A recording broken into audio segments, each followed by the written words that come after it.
Well, it's Friday, the 10th of January, 2025, and this is Saturday Yacht Kitchen.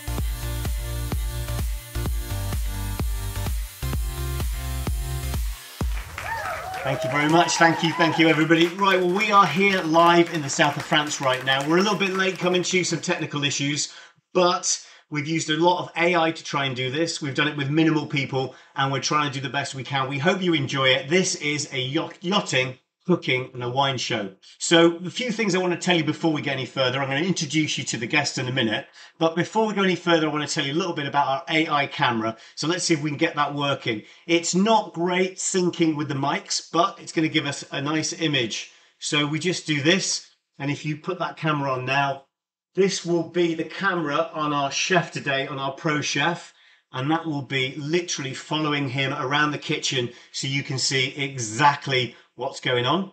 I'm going to turn it off for the moment. I'm going to come back to this camera because that's lip synced up with the microphones. Now, this is a yachting show. It's a food show, a wine show. So I think it's important we have a chef. So ladies and gentlemen, let's welcome our professional chef, Chef Duncan. Mate, good to see you. He's also from Ocean Wave in Monaco, and he's going to do some fantastic cooking for us today. Now, our other guests you're going to find over here at the far table in our dining room. And we have with us today, we have Rod Smith, our Master of Wine. How you doing, Rod? Very well, thank you, Damian. To be here. Nice to see you. It's been a few months since I've seen you and you've been travelling around the world tasting wines. So we're looking forward to getting your opinion on a few things today.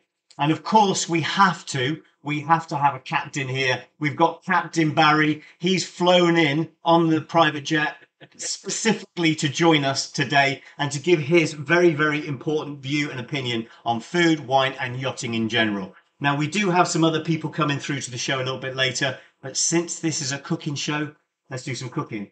Okay, Duncan, what are we doing? Okay, so today, a little while ago, back in October, we went up to Alba to go and look at truffles and go and see the dogs picking the truffles up out of the next to the oak trees, etc. Absolutely fantastic. But when we went to the factory, they did this dish, and it's just very simple. It's poached eggs in some lovely truffle cream with a bit of a parmesan top. So first of all, we're going to poach our eggs. We're going to have our... Hold on, let's get the camera sorted. Stand in front of the camera, give it the sign, and now it's following you. Right. And tell us exactly what you're trying to create here. So we've got our little cocotte dishes, and what we're going to do is poach off our poached eggs, just very, very gently, so it's still yolky inside. And then we've got an infused truffle cream, which we use white truffle powder, and some fresh truffle as well. We're going to shave on top as well. And so, are you going to need this to get the water moving? Yeah, well, either that or a spoon. So we're going to show that trick. Everybody, do we spin the water? Do we boil the water? The only trick that I love to have is don't put salt in the water, but do put vinegar in it. How much vinegar? Quite a bit, actually. I think it's more of a judgment thing, but I think you get used to it. You don't want the egg to taste the vinegar too much, but you do want it to coagulate. It's going to form that lovely poached egg. The thing we talked about a few times especially with chefs on yachts when they're very, very busy, is to always make sure that when they go to bed at night, they've got their list of things they need to do in the morning. Yeah. And one of those things that you suggest every chef does, especially on a yacht, is to actually put water on as soon as they get into the galley. Yeah, I always put a big pot of boiling water on, especially at breakfast time. You get a guest will want poached eggs. You might need some boiling water. It's instant. Otherwise, you're sitting there with your pot thinking, "Come on, boil." Yeah. And so it won't ever. Instant, a cooked pot never boils. Yeah. Anyway, whatever the phrase is. Anyway, just grab that water out, pop it on, instant. You got your hot water. Now, when we went to Alba, which is somewhere everybody should go. From October to middle of December, you've got the White Truffle Alba show, and it's absolutely fantastic. And you came with us this year. We had a great time. You go up and see the... Keep cooking. You see you see the factory. So we're going to spin the water around. If you could do that for me. Okay. My lovely assistant. I like to use a whisk. Whatever you got to I like to get a vortex in the middle going because I'm not very good at poaching eggs. That's fine. That's fine. So we just pop that in now. Okay, I'm going to grab the other egg as well. So talk us through what you're doing as you're doing it. So I like to put it into the pot. There we go. Pop that in there. Perfect.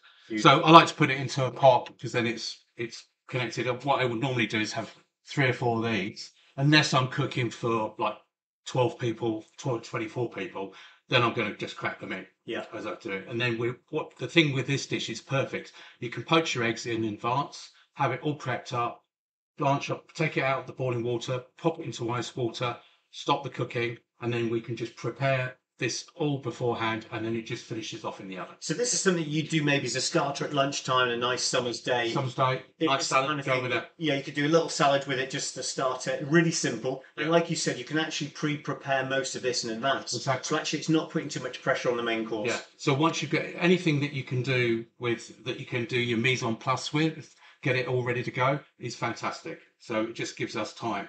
So I'm just going to just take that off the heat a little bit because it's just boiling a little bit too much for us. This is live show. Welcome to induction. And our live show. So anyway, as we've got it, we also need to do a truffle cream. And so what we've got here, I've got our white truffle powder. I've also got a little bit of truffle oil. It's going to give you 2 different flavours to it. Now, both of these products are from Châteauneuf, which is an Alba-based company, truffle company. And what did you think? You'd never visited before. Yeah. What was your opinion of their products?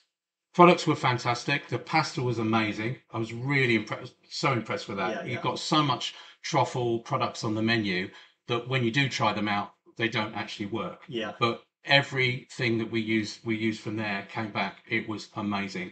And also lovely people. Yeah, I think again, you know, when you get great service, it was just all part of it. And then to go out into the forest by the oak trees and see these dogs picking up the truffles, it was joy. They were eating most of the truffles. I mean, the thing about Châteauneuf that I like is it's actually proper truffle grown in Italy. Yeah. And I do notice a lot of products that I see on the shelf these days that have got truffle in. Yeah. It's a very small percent, first of all. Yeah. They've added aroma most times, which means it's not actually real. And secondly, I think a lot of the time it's cheap truffles coming from China and places like that. Yeah. No offense to China, it's just, you know, they're not great. But up there, you taste the truffle. It's well balanced. Yeah, that's the thing. It wasn't over truffle in any of the products. It was just the perfect balance. And I think this particular dish you're doing today is a really good example. Yeah. Don't forget your poached eggs. It's a really good example of how to make it simple. Okay, poached egg. Some people would say, "Oh, I can't do them. I always make a mess." This dish, it doesn't actually matter because it's going to be in the ramekin. You're going to have the cream in there. You're going to have the truffle in there.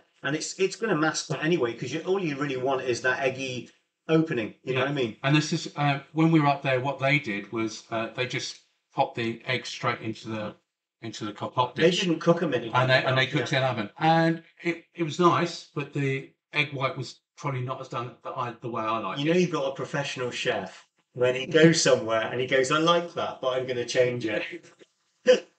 Captain Barry, tell us, when you're out on charter with clients, obviously you're not really getting involved in the food side of things. You're dealing with management, safety, all of these aspects, and general guest, antics. But how important is food when you think about it over your career so far? It's everything. It's 80% of the charter. Yeah, all the guests. I mean, it's not with every guest, but it's a huge part of the charter. Yeah. You can't slack, and you can't. If that's not up to par, then that is the charter. Ruin the charter. Absolutely, 100%, no doubt about that. Yeah. So have you ever had any issues where clients have come to you and said, "Look, we're not happy with the food"? Has that ever happened to you? Not in the last 20 years. That's brilliant. I was hoping for a really fun story, but it's not funny. But no.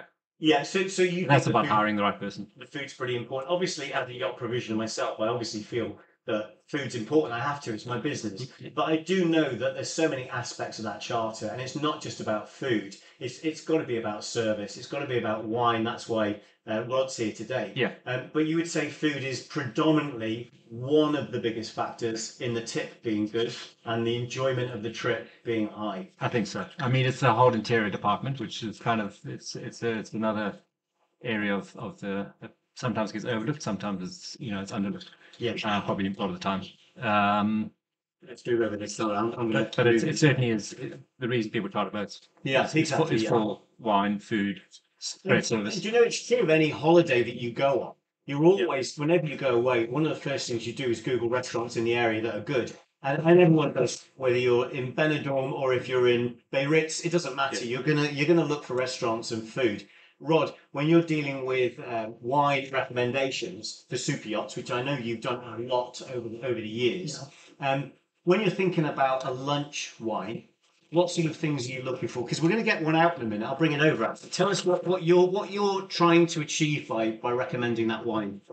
Well, obviously, what the guest wants is the most important thing, but matching food and wine, sometimes the wine can make the food taste better, and the other way around, and sometimes it can clash. So you're looking for things that complement or contrast or both elements in the wine and elements in the dish. The wine should always be the servant to the food, and the food is generally more. Yeah, so the wine's super imperative. I mean, I've never had, I don't think you know how much you've got here tonight. I don't, I mean, I'm not a big drinker, and I'm definitely not a big wine drinker. And that's why it's great to have a professional here who can give us their opinion. But what's your opinions on food pairing with wine? I mean, how important is that, do you think? Well, it can be very important. I mean, the first rule is that it doesn't really matter if you like drinking a particular wine with a particular food, then no one can tell you you're wrong.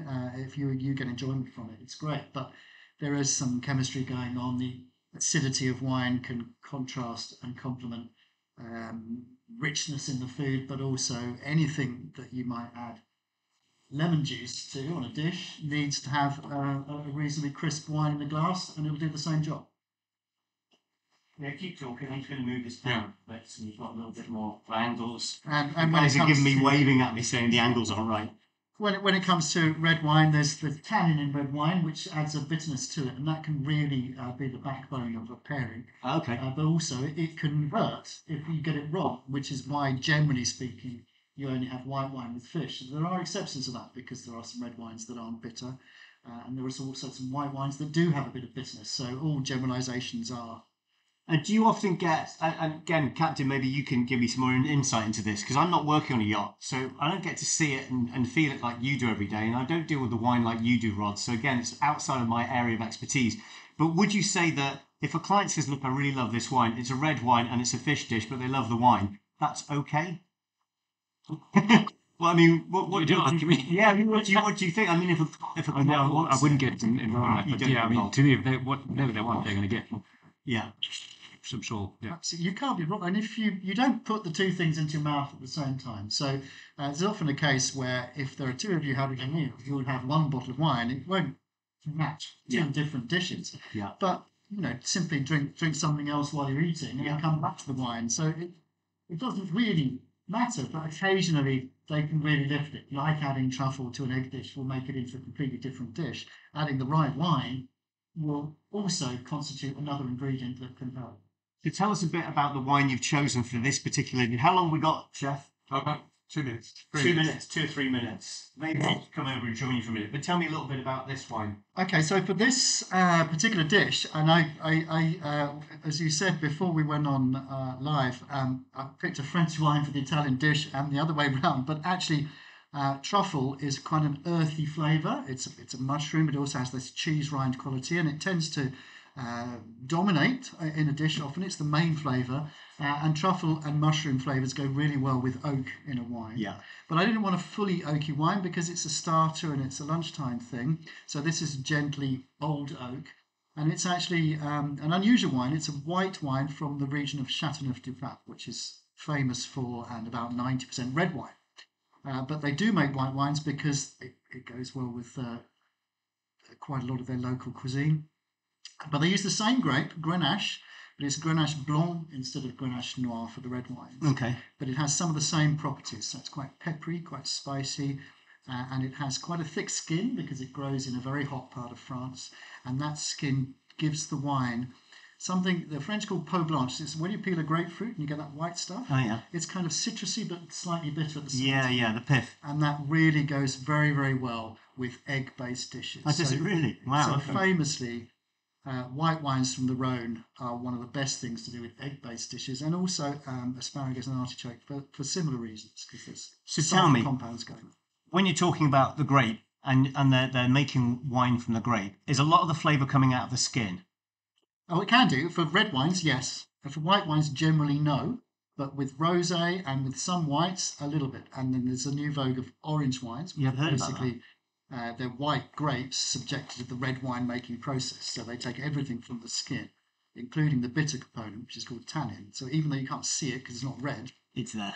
the tannin's there. So orange wines, which are they're very fashionable. They're not to everyone's taste, and I think that's because some people over-chill them. They think, oh, it's white, so it's really cold, but it's got bitterness. You don't want to do that. What temperature are you looking at then? You cool, because it's a white wine and you drink it with white wine food. 10 degrees? No, less cold than that. Oh, right. 14. So Okay, cooler than you are, but not as cold as a white wine. Otherwise, it'll just taste a bit bitterness. Yeah, cooler than me. I'm not sure that's possible, is it? And similarly with this one, actually, because this one also has, so I show it to the camera, this one also has a hint of this grapefruit pith bitterness. You wouldn't want it ice cold like a Pinot Grigio for drinking or something you might add ice cubes to. This is quite a serious wine. So you don't want it too cold. Yeah. Like too cold is always worse than not cold enough. So a normal fridge at home is set to what? Well, 6, 7, 8 degrees? Your food fridge should be set to 6 or 7, and that's the safe temperature for food safety. Yeah. That's too cold. But people put wine in the fridge and then open it straight away and drink it. It's too cold. As soon as it's out, it starts warming up. And you can always warm it up, but you can't cool it down. Do you have is there a thermometer, a wine thermometer that you can check your wine temperature? Yes, you can get wine thermometers, but you don't really need one. You need to, if it starts off at the food fridge temperature, then by the time it's in the glass, it's going to be the right temperature. Okay, right. And people innately will leave it. You smell it, you don't smell anything, it's too cold. Are you a big wine drinker? No, I mean, not being rude. Me? Not big really, alcoholic. no. Big No, alcoholic. no. It seems to sit on the shelf for a bit too long. What's your favourite drink? If you had to choose one drink that you could only drink for the rest of your life, what would it be? I hate to sound like a pleb, but it's going to be beer. It's going to be beer. So I'm going to get a glass for myself as well, so I can taste that one.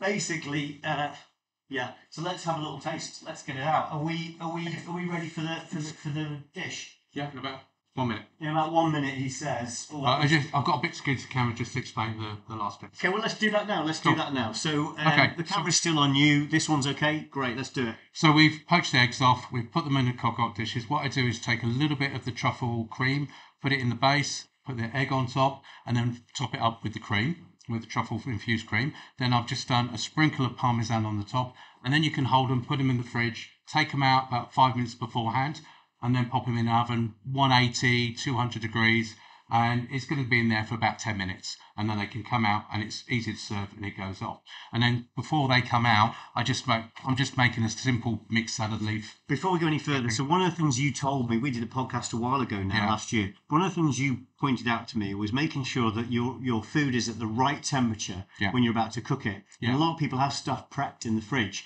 Bring it out, stick it in the oven. That's a real problem temperature-wise. Yeah. It's going to change the consistency of the dish, isn't it? And it's going to take a while before it's going to increase your cooking time, but it will affect it. So it's just like resting meat. If you rest your meat, all the blood goes back into the steak and it makes it taste delicious. And it's almost the reverse of that. Take the meat out beforehand, let it rest at room temperature before you grill it off or whatever you're going to do. And then it's the same with this. You take it out of the fridge, bring it to room temperature, still covering health and hygiene, food safety as well. That sounds fun, doesn't it? Yeah. Health and hygiene. Food safety. So we're still covering that, because it's not out for 4 hours or anything. You're only going to take it out 15 minutes beforehand. Yeah. Goes in the oven. It's going to cook at the right temperature, the right time, and then it's come out and it's going out to the guests. And especially on a boat, maybe you've got to go up a level or you've got to go down the side deck. So you want it to be nice and hot on the plate, ready to go out if it's a hot dish. Is a yacht galley generally warmer than a restaurant kitchen? Yeah. It's even if you especially if you go on the smaller vessels, maybe you haven't got the extraction that's good extraction, but you do have, even on the 70 meter, it's hot. Do you Captain Barry, do you get chefs mentioning to you the heat in the galley sometimes and saying to you, "God, it's so warm"? I thought it was just an occupational hazard. I thought that's what it was. We're just used to it. Did you find reactions always is normally a thing, but that's, I guess, because regulation and everything. But it's never, I think, it's quite straightforward as a kitchen. Yeah. Do you find that chefs complain the least on a yacht out of all crew, therefore? On the spot. No. They are. And then good. Like any good professional, they're good. You just get on with it. Yeah, get on with it. Yeah, I think, I'd say on the contrary, actually. I think for what the pressure they're under, I think they're very, very good. yeah.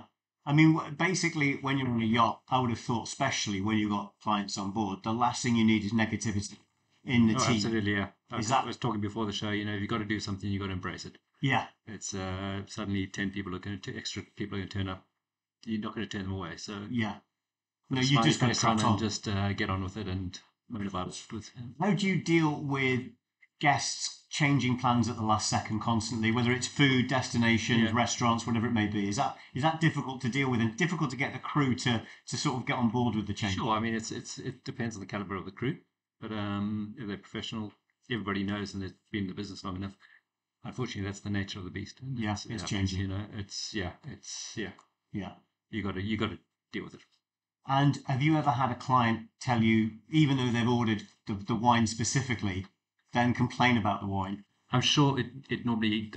I think the chief steward or stewardess would deal with that, but I love the way. But this is a proper manager because you're going. That's not my problem. You deal with it. Yeah, and I think you're right. It has to departmentalise these things. Yeah, that's again, they're professionals. Yeah.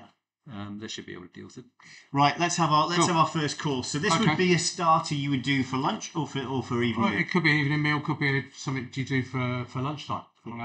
Depending on what you've got on. It's an egg dish, so it's vegetarian, not vegan, but it's vegetarian. Yeah. So it's quite a nice little different dish to do. It's very light, it's very small. I don't like doing it in a big dish, so that's why it's on more or less just the egg yolk that's been piped. I think the ones that we had were in a bigger ramekin. They were all that size ramekin, weren't they? They were, yeah. And you've done them in a slightly smaller a little bit smaller. And then we're just going to match that. It's obviously with truffle, it's very luxurious. We've got cream in there, all very rich and fatty. So we're just going to do a simple salad, leaf salad. We've done a lemon dressing, nice little lemon dressing. And then we're just going to do a few walnuts on there with a reserved sort of like vinegar, like a balsamic vinegar. Did you make this one? This is reduced. This has been reduced. Okay. So we just reduce it down a bit just by heating it up, and that's what you do. Tell me, what do you think of this? Have a little taste of this and tell me what you think. Because this is something somebody sent me as a sample. It comes from the same people that we get our, if it comes out the bottle, it's very thick. But we get a fantastic matured, aged maple syrup, and it's beautiful. They sent me that as a sample. What do you think? No, it's lovely. I think what's nice about that, where if you take balsamic and you just reduce it down, you get that sugary sweetness. But you can take it too far. Yeah. And it's over caramelized. Yeah. But that's got a lovely balance. And there's something in the back. I'm not trying to figure out what it was. It's a sherry vinegar, but it's an extra old refined one, which is nice because it's a little bit smoother than the balsamic. Yeah. So you've got a good taste, but you've got a nice flavour profile because it's stretching out. Yeah. I can still taste it. So amazing. Great product. I think I'll get more for the summer.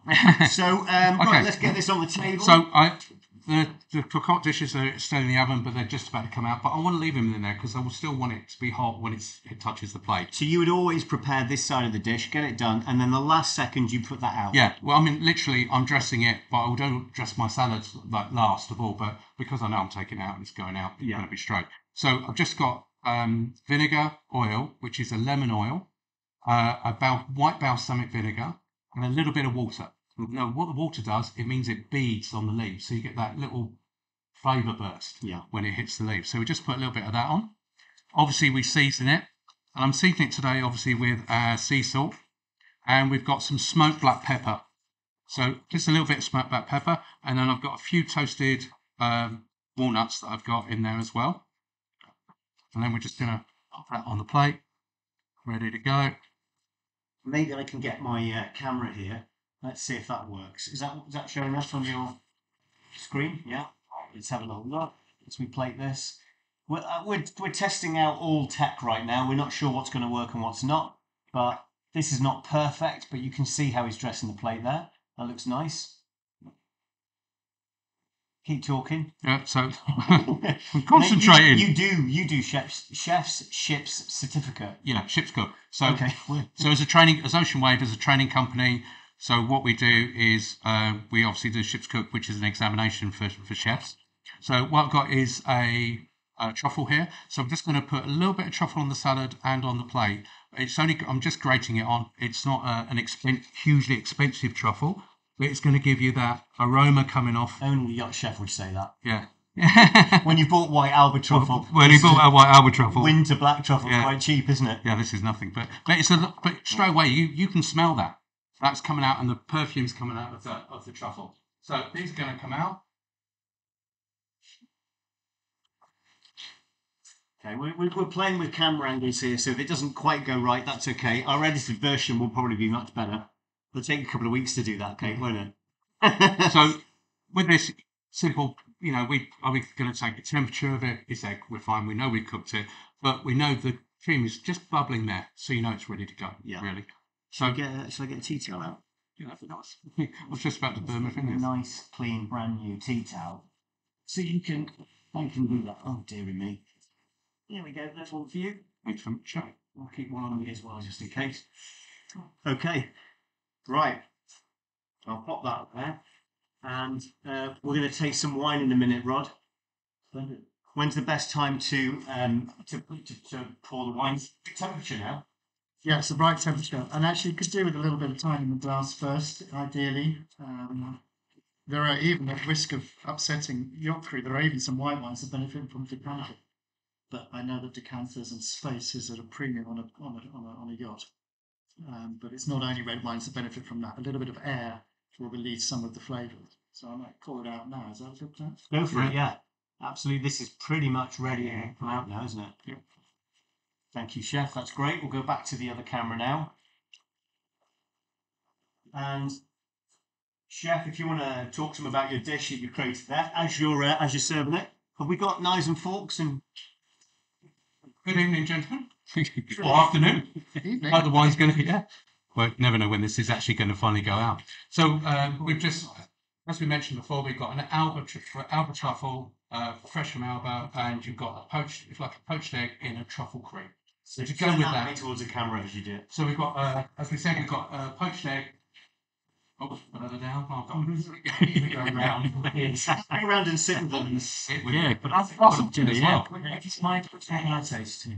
Cool. Yeah. So as we said, as you saw earlier on, we've just gently poached our egg. We've done it in an infused truffle cream, put that on top, and then we've baked it in the oven with a bit of parmesan top. And then you've just got nice citrusy salad to counterbalance it. But enjoy, have a taste. Thank you very much. Thank you. I love dishes like this. I love dishes with. I don't know if you can see me. That's lovely. Basically, I love dishes with egg and truffle. Truffle for me is just such a beautiful product. Yeah. I know some people think it's a little bit over the top. When you say I've got truffle in it, they get quite scared, and they think that the flavour's too powerful sometimes. But for me, if you use the right amount of truffle and you use the right amount of product with your pepper and your cream, and it actually really does infuse it nicely and create a great flavour. Go for it. Yeah, tell us what you think, guys. I think this is the important part now. You need to, obviously, you're on live, so you're going to set wonderful. It's hot. Yeah, it's hot. What do you think of the wine, Duncan? I think, just let it cool down for a bit. I think the wine, what a perfect choice. It's really balanced.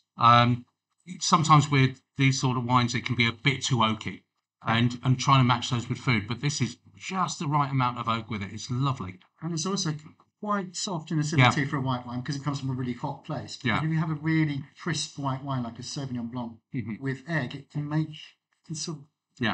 make it feel like it's curdling in some way in the mouth with cream and egg. So you don't really want too high acidity. And nice colour. Yeah. It's white. It's a great British Telegraph. They're very famous for their red wine, but the white wine is just as good. And really, egg and artichoke especially are the two things that really want. Bocastle, which is the same area, Bocastle, absolutely lovely. That's a good one as well. And actually, from a yachting perspective, if the ship is in La Ciotat for any length of time and you're looking for things to do, this is due north and about an hour. It's in between Avignon and Orange, so a very, very beautiful place. And it's easy to visit. You can just rock up there. They've got times, and I suppose if you just go on the website, you can see when they're open. Yeah. And they do. I mean, great. I've been down there, as I said, to Bocastle, and it's a lovely wine tasting. You're in beautiful. I mean, you've got the river going through there. You go up into the top of the village and looking down. It is just a gorgeous place. Absolutely gorgeous place. Have I got time for a little story? Yeah, go for it. Okay, so the rules of wine is a thing called Appellation Contrôlée, which you've probably seen on labels now, protégé. And Châteauneuf de Pape was the very first in 1928. But in the 50s, it was updated. And one of the rules of Châteauneuf de Pape, I promise you this is 100% true, and you're not going to believe this, but one of the rules of Châteauneuf de Pape is that spacecraft are not allowed to land in the vineyards, which is ridiculous. So this was uncovered by an American wine maker who thought, well, that's good, isn't it? And it was just about the birth of the internet, so he publicised it, whereas the French people had sort of brushed under the carpet because it's so stupid. But if you think about 1950s, the world was obsessed with alien invasions. It's still the rule. Oh, wow. So he promptly made a wine called Cigar Volant, a Californian wine, same grapes. The flying cigar is the French expression for flying saucer, and exposed this story. And now, finding the village, you'll find the odd little Area 51 alien reference, because they finally acknowledge that it is there.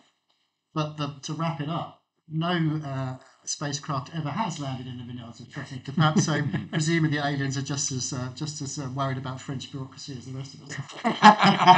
How do we know? Maybe they have. Yeah, that's so true. I think everybody in the world knows about French bureaucracy. So the aliens are like, hold on a minute, there's a few rules when you get to planet Earth.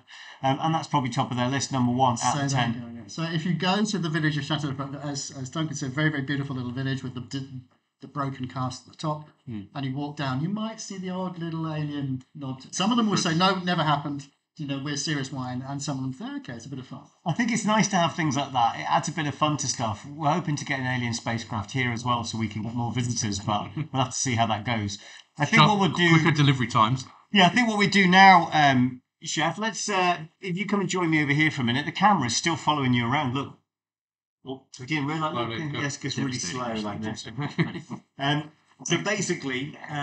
what I wanted to ask you about, whilst the guys are just tucking into that, you can give your opinions as you're going. It's spectacularly good. Is it good? Thank you, Duncan. It's lovely. And it's still hot. Yeah. So your dish that you've created from another dish is better than the original. How do you feel? I hope so. That's the idea. I think it's in the nature of chefs that we taste something and it might be fantastic, and we either try to recreate it, and you're always going to end up doing your own little twist on it. Because that's what we do. Yeah. But I think when they made that, they just put the cream in. I don't think they do anything with it. They didn't infuse it. It tasted fantastic then when we were there. Yeah. One of the products they do, which was absolutely amazing, was just truffle pearls. Yeah. So the trimmings from all the truffle, they marinate and do whatever their magic with, and that's what they make the pearls out of. Yeah. And the pearls were amazing. Unfortunately, we didn't have any today, but I've done that on a few dishes. Those pearls, like the caviar sort of thing. I should have given them to you. Yeah. I do have some, so I should have given you. Could put some on the top. We've been truffle with truffle with truffle. But basically, if you don't like truffle, don't eat. But don't try it. Truffle pearls, absolutely amazing. So, what I wanted to ask you before we move on to our next bit, because the guys are going to taste that. We're going to do a little bit. We're going to do some blindfold taste testing. Yeah. Because we're going to talk a minute about the fact that in the modern world of cooking, everything I see, whether it's on MasterChef in the UK or in Syrah in a couple of weeks up in Lyon. Yeah, so big chefing competition, big chefing show and food show. And basically, one thing I notice all the time is all about presentation. Yeah. And I believe a little bit that people have forgotten that it's not just about presentation, it's about flavour. Exactly. I'm not saying everybody's forgotten about flavour. I'm just saying sometimes I go in a restaurant, I've been told it's amazing, I taste the food, it looks absolutely out of this world. I mean, I've got some photographs from a recent trip. I went to a very, very famous, beautiful restaurant. The food was bland, but it looked unreal. Yeah. And I just find that so disappointing. So for me, the reason we're going to do a blind taste test is just to see how the flavours... When you don't see it. When you can't see it, because people look and eat with their eyes these days. Well, they always have. Well, yeah. And more I think, so maybe. Yeah. But you've got aroma, you've got the smell. But first of all, you've got the aroma, you've got the smell. Thank you very much. Shall we dance later? We definitely want to see you. So you've got the aroma coming off of it. You've got the visual, and then you've got the taste, haven't you? Yeah. But that's what you find is that when you do blindfold, and we're going to hopefully find out in a moment, is it completely whacks you out a little bit with what are those flavours? Yeah. So let's find out. And also the texture as well. The texture and the flavour is so different when you can't see the product and you don't know what's coming. it's such a different thing to do. And I think every chef should sometimes, especially if in their kitchen with more than one chef, they should do blind taste testing. Yeah. I think it's great. We've got our blindfolds here. So guys, we're going to ask you to come over to join us. And we're going to put the blindfolds on when you get over here, because I don't want you falling over. Yes? Question. There's a question. Okay, so read the question out. I don't need to come over. Here we go. Take one of those. Read the question. We've got a YouTube question. YouTube question. Okay, go for it. So, what is the opinion of storing and serving natural wines on yachts? Well, natural wine. Let's move you over to the camera. So you go over here. Okay. And you stand right here and look at that camera if you touch it. That'd be great. Natural wine is a term for using less additives, especially the preservative sulfur dioxide. What sulfur dioxide does is allow the wine to be stored. It's an antibacterial, antimicrobial preservative. If you overuse it, you can taste it, and it's possible to be allergic to it, which is why labels sometimes say contains sulfites on the back, in case someone's allergic to it. It's used in such small quantities that no wine is going to make you ill because of the sulfur. There's more sulfur in a packet of raisins or apricots. But there is a movement to say, let's not do it because nature doesn't do it. The problem with no sulfur wines is they don't tend to store as reliably. You get much more bottle variation. So they're better drunk at source. For a charter, no problem. 2 weeks, no problem. But to keep on board a yacht from one season to the next, potential problem. And you're probably going to end up with bottles that taste different to each other, which is an issue if you have 12 guests taking at the same time. You need 2 bottles. So for storage, I would say be very, very careful. But other than that, it's the same as storage of any wine. So a constant, coolish temperature with as minimal movement as you can get, which is obviously a bit of a problem on a moving vessel. You want stabilizers and you want a wine fridge, that kind of thing. So it's the same kind of storage as any wine, but natural wine is more fragile. I've got another question. So if you turn this way, Duncan, let's do this to the camera and just have it pointing straight forward. That's okay. So it's off you. Come over here a little bit. We have to stand quite close. And that's when you watch a movie, when you're watching a film, you don't realise how close the actors are. They can be like this talking. It can be off-putting. I reckon they pass out a lot of Tic Tacs on movie sets, I reckon. But basically, yeah. So one of the things that I always wonder about with wine, and I see this a lot when we get wine orders coming in, and it's a stewardess question. Maybe if you just sit there for a second, so we've got the camera on you, Captain, because I really want your opinion too on this. We get a lot of people who come to us and say, hey, we need 3 bottles of this, 2 of this, 1 of this to make my stock back up to the right level. I need 6 of everything. And sometimes I look at them and it's the wrong vintage that doesn't drink as well anymore. Maybe it's past vintage that's gone past its best.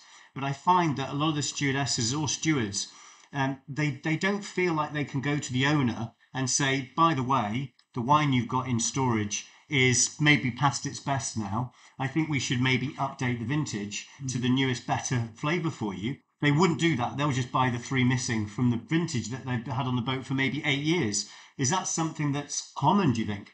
Yeah, I think it's alarmingly common because often a lot of wine, most wines I'd say, pretty much all whites, certainly almost all rosés and quite a lot of reds are better for being younger and fruitier. And if you keep on serving the same vintage, it gets progressively older. There aren't that many wines that are benefited from extra age, especially on a yacht, because a yacht is a moving vessel, which means that on a molecular level, the wine is moving round, because that's what a boat does. Yeah. So they actually age a little bit quicker, which means that wine's quite resilient. It won't really go off, but it'll get older quicker if there's movement, which is why cellars are not near underground lines and things like that. It's true. So if they're drinking, for example, 3-year-old rosé, it will taste bad, and everyone knows that. Yeah. Not all rosé, but most rosés better younger and fruitier. And that applies to a lot of white wines. Sauvignon Blanc doesn't.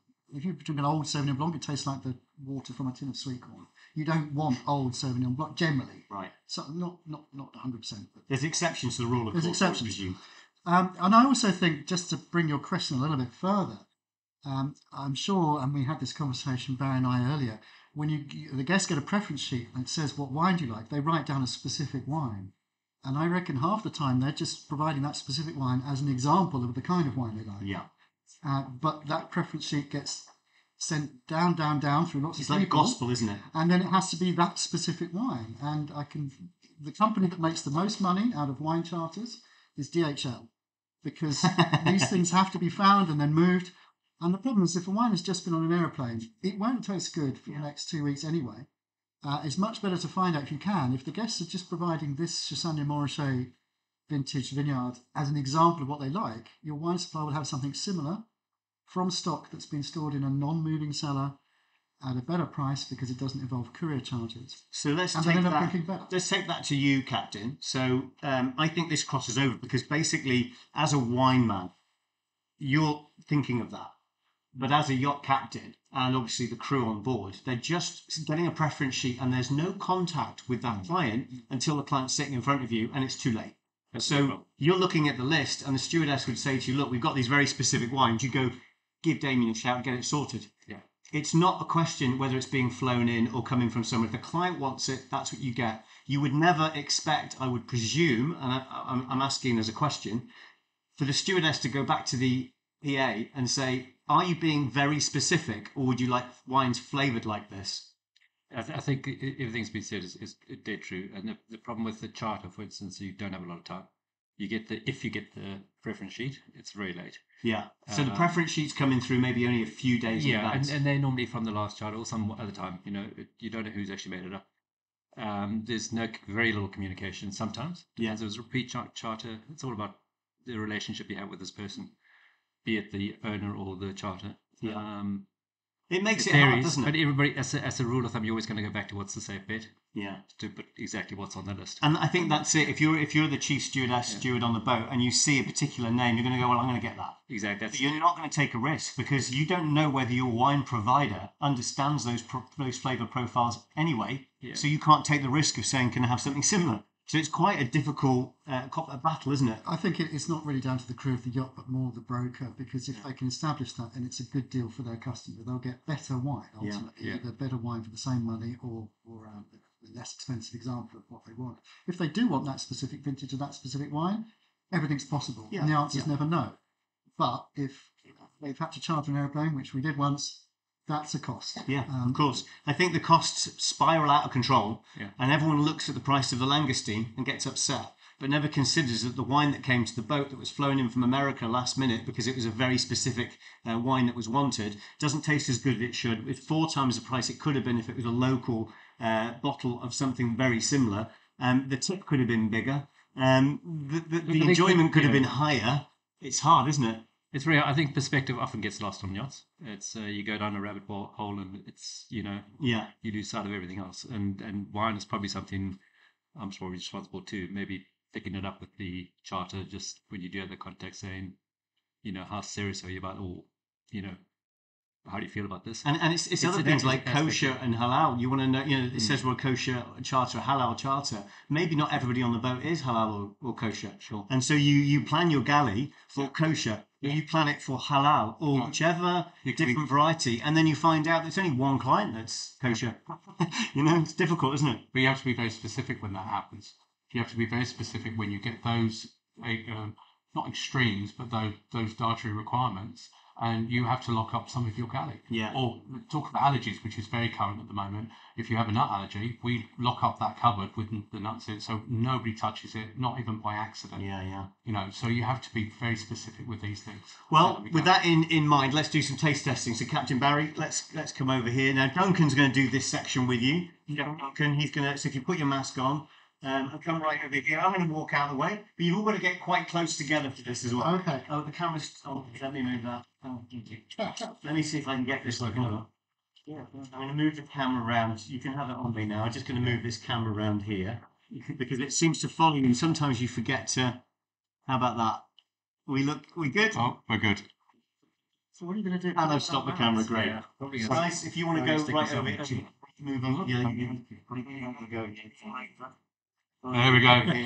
Okay. Line leading the blind. So Yeah. if you hold out your hand, No. and then the first bit we're going to do is we can just pop into your hand, and then you can. There we go. So you can get a little bit of texture in your hand. Well, it's not live snake hunt. It's not. It's not beating. We've got that in a few moments. If you pop that in your mouth and just just think about the flavour profile. It is safe, right? It is safe. It's totally safe. And just think about, you probably get it straight away, but what it is. But it'd be interesting to think about what you're tasting in the background, what your flavours are. So if we go to you, Captain, first of all, what flavour did you get from that? Chocolate. Chocolate. Okay, so well done. You established the first one. Okay, I'm going to leave you with chocolate. Okay, what flavour do you get? Well, My wine expert. it tastes like a specific brand of chocolate called Crunch. It's got a kind of rice crisp or something. It's milk chocolate. It's not plain chocolate. It's not white chocolate. I don't think it could be white chocolate, I guess, but it's more chocolatey than that to me. Do you think the being blindfolded is affecting that taste at all? Um, I'm not sure. Because you've explained it as chocolate, you've explained it as a texture. But what flavour are you getting out of it? Is it just milk chocolate you feel you're getting? Yeah, to be honest, the crunch doesn't seem to be adding a flavour to me. Okay, I can't taste. Yeah. Well, actually, it's caramel.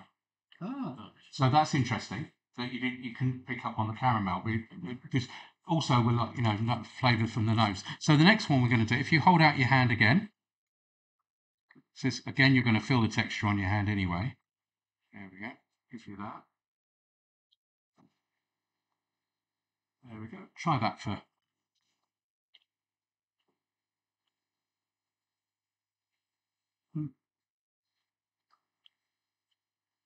So, can you tell me what that is? I know exactly what I can't remember. It's meat. It's a meat. Okay. Can you tell which meat it is? Yeah, It's Rhône Hamilton. So, okay. yeah, it's kind of more acorny, more grass, more fatty. So I think it's Spanish. Yeah? It's Spanish. Well done. Well, obviously the wine tasting works. So it's an Negra, as you said, the acorns. Pigs have been out there in the lovely warm sun in the woods and stuff. It's not helped by having had chocolate immediately before. Yeah, well, it doesn't help. You put those together. This isn't a design that I'm putting together. So we've got our third and final one. So if you could just hold it in your hand. This is like a powder sort of taste to it or texture. So you're going to have to pop that into your mouth carefully.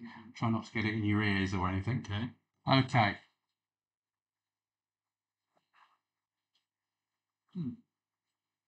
Well, it's salt, but it's flavoured salt.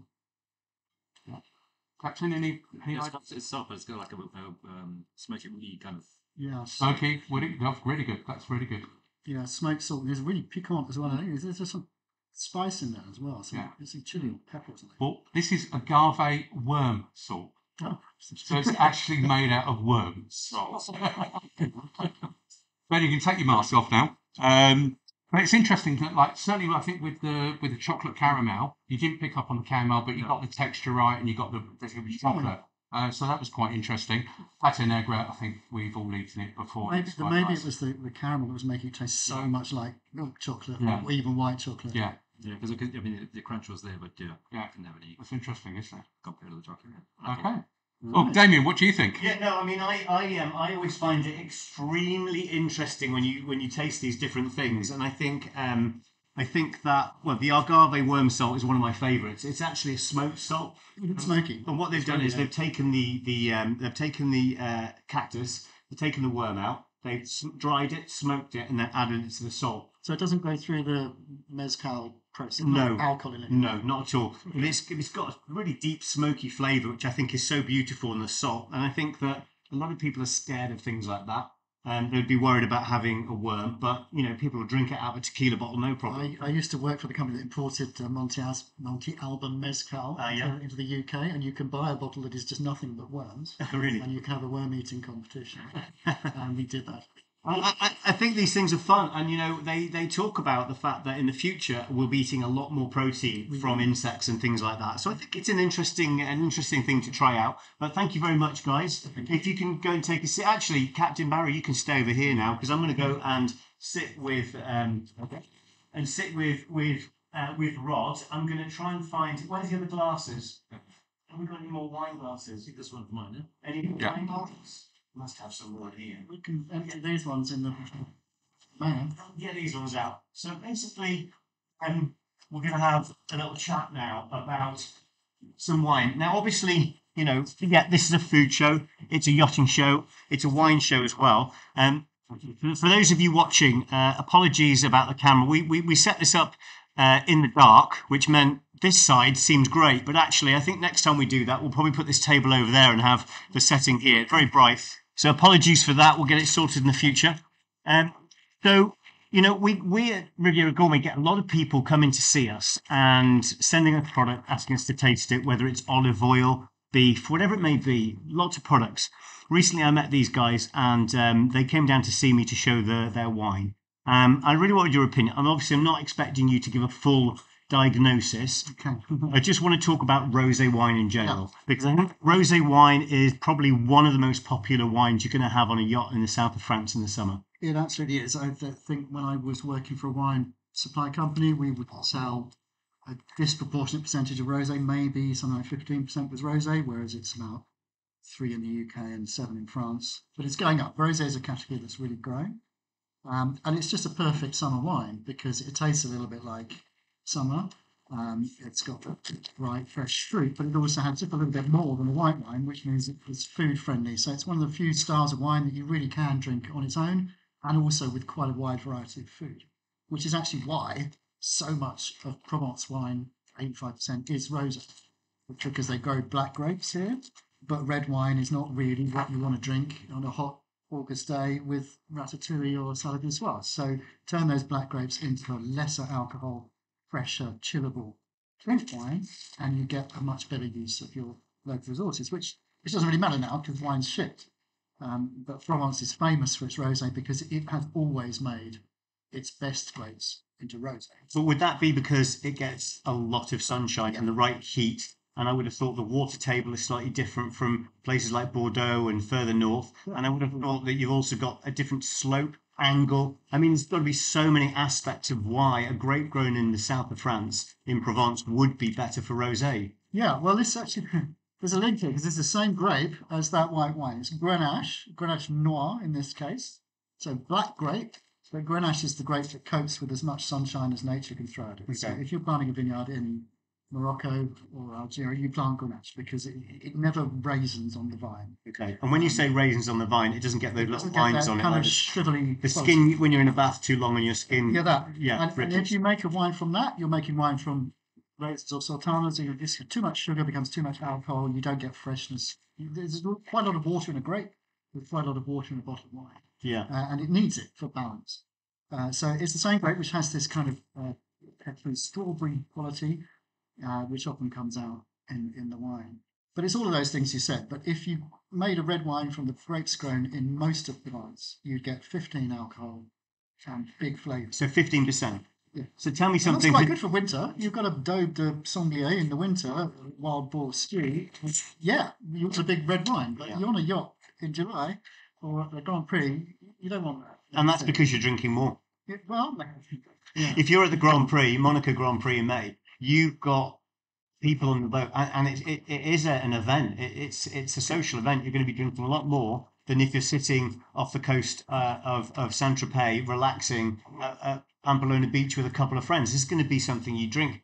Rosé is so popular in the south of France, everywhere you go, and yachting's no different, is it? Because it's something you can just keep drinking to a degree. You can drink on its own, and you can drink with food, and you can drink at lunchtime. Yeah. And with some cheap rosés, probably not this one, but certainly if you get a carafe in a bar, you could put ice cubes in it. What are we looking at price-wise for right. what is a cheap rosé wine? Well, if it's a really lovely wine, you don't want to dilute it. But if it's a drink rather than a really lovely wine, then why not put? You're just adding water. You're not hurting the wine. You're just, because water doesn't change its flavour, it just dilutes it. Yeah. Now it's not paying the winemaker a compliment. But at the same time, if it means you're going to drink less alcohol, you're going to drink something colder for longer and have a better afternoon, then why not? So I'm not sure if you've tasted this one before. The company is called Grand Rosé, and it's a reasonably new company that started to produce down in Provence. But let's have a taste and see what we think. Sure. I'll be honest, I've tasted it before, and I've met the guys that produce it. They came to see me. Are they nice people? They're really nice. That makes a big difference, doesn't it? I think they're brilliant. If you buy it, it's not got a person's name on it. If you buy a bottle of wine, it's got someone's family name on it, and you meet them and they're nice, that makes all the difference. Yeah. And wine is like, you don't want big industrial companies. You want little people who care, are proud of it. So true.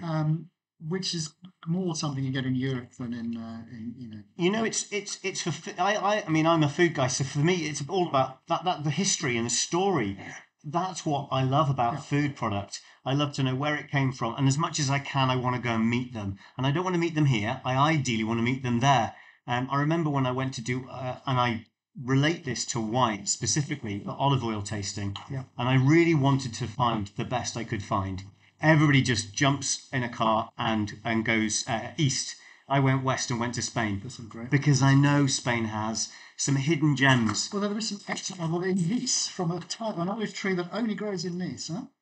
Do you have that? I don't, because I don't like French olive oil. I mean, I'll be completely honest about this. As far as French produce is concerned, I'm the biggest advocate. I absolutely love farming in France. I think it is something they never should lose. I think the produce is amazing. I hate it when people have, for their yachts, captain, you probably see the bills coming in with food being shipped in from other countries when you're in France. It's crazy. If you have your fruit and veg sent in from Holland in the middle of the summer, that personally upsets me. Not on a business level, but it upsets me that somebody growing a red pepper under lights, in fertilizer, in a tent, is better than a French red pepper. Where I've been to the farm in northern France, I've visited. You can cut it off the branch, you can taste it. It tastes like red pepper. It's got that beautiful, strong flavour. For me, French farming is absolutely outstanding. In my opinion, and it is only my opinion, and people can disagree, French olives, this is not the right ground. It's not the right temperature, and it's not the right water table to grow olives and have quality olive oil. I think if an oil tastes oily, then it's not a good olive oil. It shouldn't take, it should have a really deep flavour. I know that some professional Michelin star chefs will have on the table a very light olive oil because they don't want to ruin their dish. Well, I don't think it does. I think it adds to it if you've got full flavours. Yeah, the best olive oils are really grassy and punchy. Really beautiful. We've got some beautiful ones that we bought from Spain, and we go and visit regularly and taste straight out of the centrifuge. It's what you do with wine, though, isn't it? You're tasting. It's good. If someone grabs a piece of bread and mops it up. It's good olive oil. A little bit of smoked salt with some beautiful olive oil and a nice fresh baguette. Basically, I could just eat that all day. I don't because I'd be overweight, but it's beautiful if you get a beautiful olive oil. Wine's the same. Tell me a little bit about this. So I don't know these people. I've heard of them, but I think it is French act. It's from the west of Provence, Pierre Feu, which literally means hot stone. So you can tell it's got a foot of Mont Saint Victoire. So this is one of the inland warm parts of Provence. If they made a red wine from these grapes, it would be 15.5 alcohol. This is 13. Which is much less because they picked the grapes earlier. And as I said, Provence is bits of Spain as well. The only place that makes rosé sort of from the outset. They want to turn their best grapes into rosé wine because it's better with the food. So in Spain, it's paella, and here in Provence, it's the Provençal cuisine, which is a kind of Italian fusion. Okay. But Grenache produces, there's something from the skin here, because obviously if there weren't, you wouldn't get the colour. So you get this hint of bitterness. Which is absolutely important, and that offsets. I have to ask silly questions because I know some people watching will also not know the answer to this. But where does the rosé get its colour from? The red skin. Yeah. So basically, you leave the juice in contact. If you want to know about winemaking, I can teach you about winemaking in about one sentence. Right? Okay. Red wine is made from grapes, and white wine is made from grape juice. You can make a white wine from black grapes. Champagne is mainly black grapes, but if you leave those grapes, the juice in contact with the skin for a short period, it goes pink. It's a rosé champagne. Rosé champagne can be made by doing that, or it can be made by adding a bit of red wine when they do the blending. But this is skin contact. So it's basically, it's called direct to the press. They put the grapes in the press, but instead of pressing them straight away, which would produce a white wine, they leave them there for sometimes just a matter of 20 minutes, an hour, 2 hours, never any more than overnight. And the longer you leave it, the more colour you pick up, and the more of the components from the skin, which are quite, which have a bitterness to it. So it's a stylistic choice. So a lot of rosés once upon a time were like a light red. And you could chill them, but they still needed to be treated like a red, red with fish, so things like Tavel and Claret. Nowadays, the fashion is for almost white, which to me has gone a little bit too far. You can sometimes get a glass and it doesn't look pink at all. I noticed that over the years. Now, shopping for rosé wine for years for yachts, I noticed maybe 10, 11 years ago, it was getting lighter and lighter and lighter. Yeah.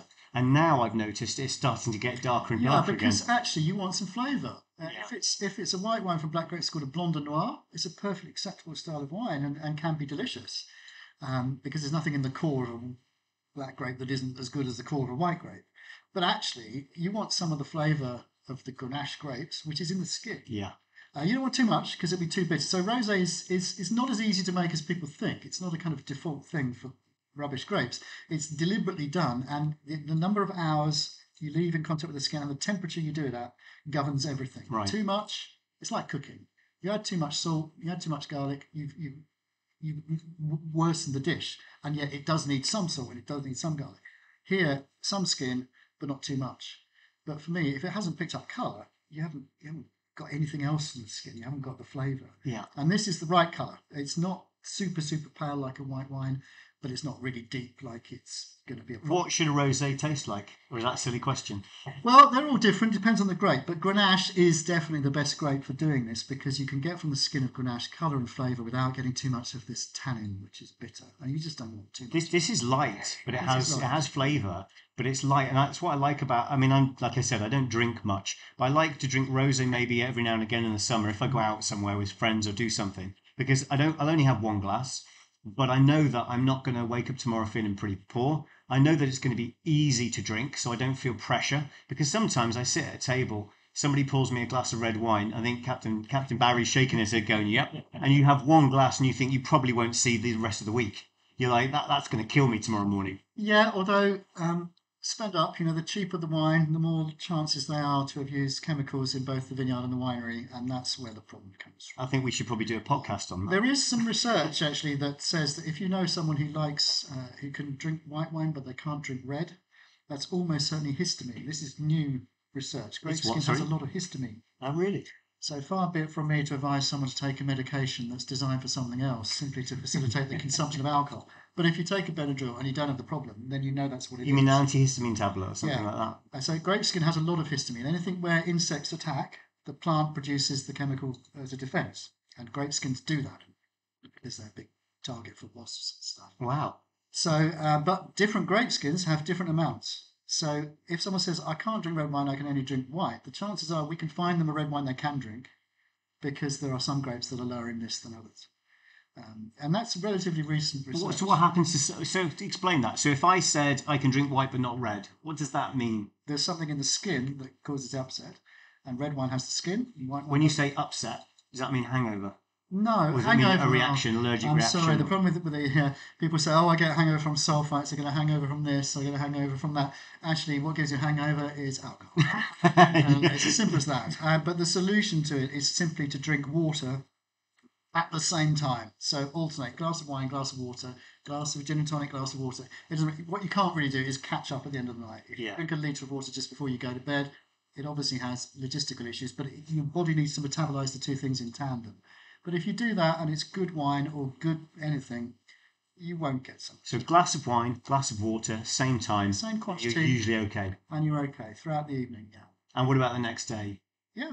It's not going to affect you too much. You're going to feel it if you drank a lot, but it's not going to... Exactly. But it's alcohol that causes hangovers. Well, you know how you want to drink a lot of water and you want to do the other thing? Yeah. It's because your body is trying to dilute what is in effect a toxin. So what do you think of this? Tell me. So it's got all the Grenache. It's a blend. There have to be a blend in Provence, but dominant Grenache. That doesn't legally have to be, but you can taste that. Grenache gives the flavour of strawberry. Yeah. Wild strawberry leaf. You see, that's funny because when I tasted this, the first thing I said to the guys who had it, I said, I love the fact it's a new product, and a small group of people who've done it, and they're young, they're really, really wanting to do amazing and really create great wine. You can see the passion in them.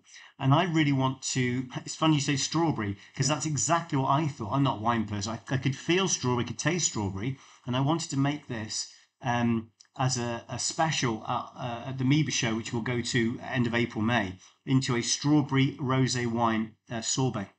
Yeah, well, that would work. And Grenache actually has the same chemical that flavours strawberries is in some black grapes, some red grapes, and Grenache does have that. But it's more the kind of wild, those little tiny whitish strawberries. It's not the strawberry daiquiri concocted thing. It's much more herby than that, which wild strawberries are. And there's also a sense of, the French call it garrigue, the herb the kind of thyme, lavender, rosemary Yeah. spearmint that you get In that area. In the area, it flavours the air, it flavours the wine, and you do get that here. There's a hint of fresh herbs. So it's got too much flavour to put ice cubes in and be fair to it.